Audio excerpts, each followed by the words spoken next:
It'll look beautiful with the white marble behind it. The marble's all being renovated inside and out.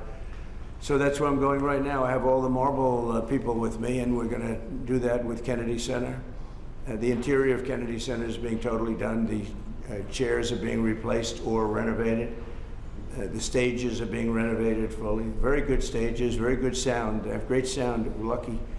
Some opera houses, they spend a lot of time and money. If it doesn't have good sound, it's like you're born a certain way. If an opera house opens up and it doesn't have good sound, you never make it good. They try. They've tried. In New York, they had a problem, and they rip it apart every 5 years and try to make it good. But if it doesn't work, it doesn't work. This one, the Kennedy Center has phenomenal sound. It's one of the big advantages. So we're going to make that fantastic. We have a great board of close to 40 people, and they're in love with it. And we'll have that. I think within a year, the Kennedy Center will be finished. Being awarded Sylvester Stallone, which is very unusual because they don't do that, but they do it here. And we have just, you saw Michael Crawford's going to get an award. It is really going to be very exciting. I'm going to be hosting, not that I want to host, I don't want to host, but they've asked me very strongly to host, so I'll host it. Like I hosted The Apprentice years ago, and we'll do a good job. And we have the awards, I guess, on December something, early in December, we have the awards. Will be on CBS on television.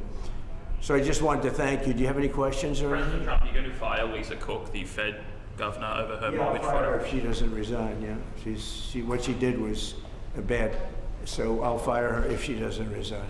Mr. President, have you been briefed on the FBI raid of John Bolton's home? No, I don't know about it. I saw it on television this morning. I'm not a fan of John Bolton.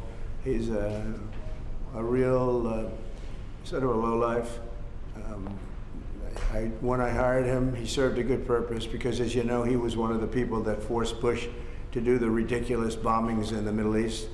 Bolton, he wants to always kill people, and he's very bad at what he does. But he worked out great for me because every time he doesn't talk, he's like a very quiet person, except on television. If he could say something bad about Trump, he'll always do that.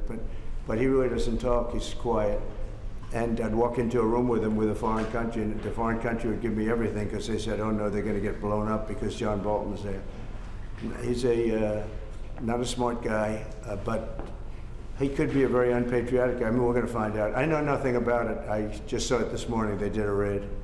Do you expect the DOJ to brief you on this? Yeah, they'll brief me, probably today sometime. And the Foreign Minister... I tell Pam and I tell the group, I don't want to know, but just you have to do what you have to do. I don't want to know about it. It's not necessary. I could know about it. I could be the one starting it. I'm actually the chief law enforcement officer, but I feel that it's better this way.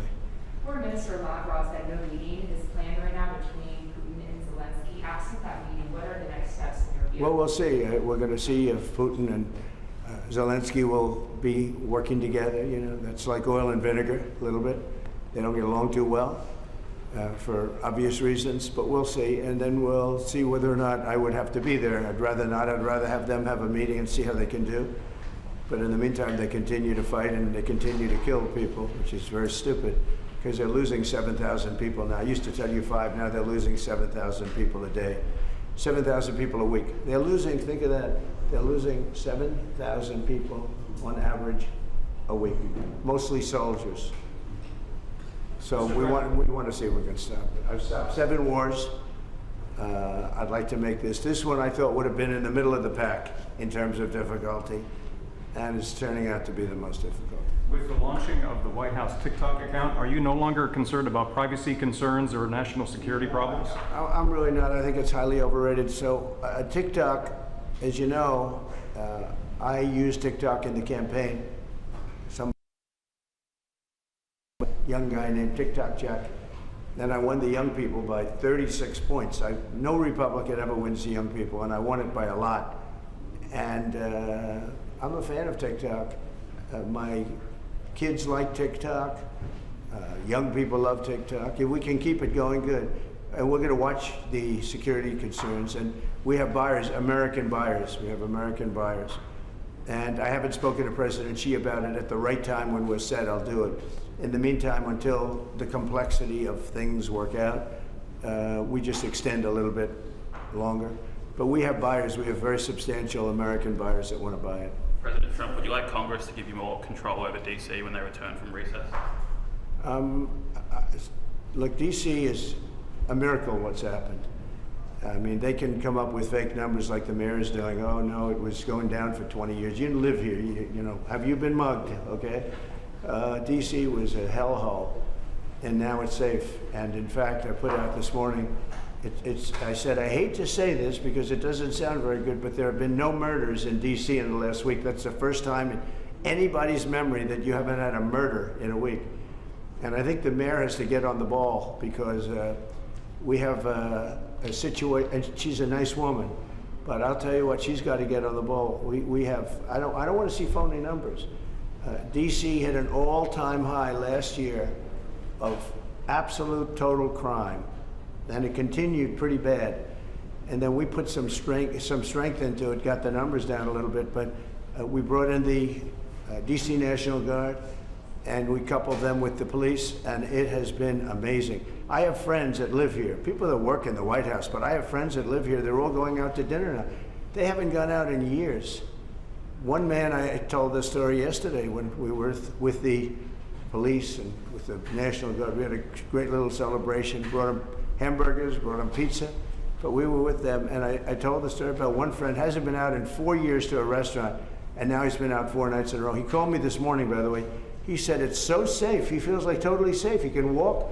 He's got a 10-block walk. He walks it. He wouldn't have walked those 10 blocks. He said it would be a chain of hell, he called it. He said it was just horrible. He had no chance of making it to the 10th block.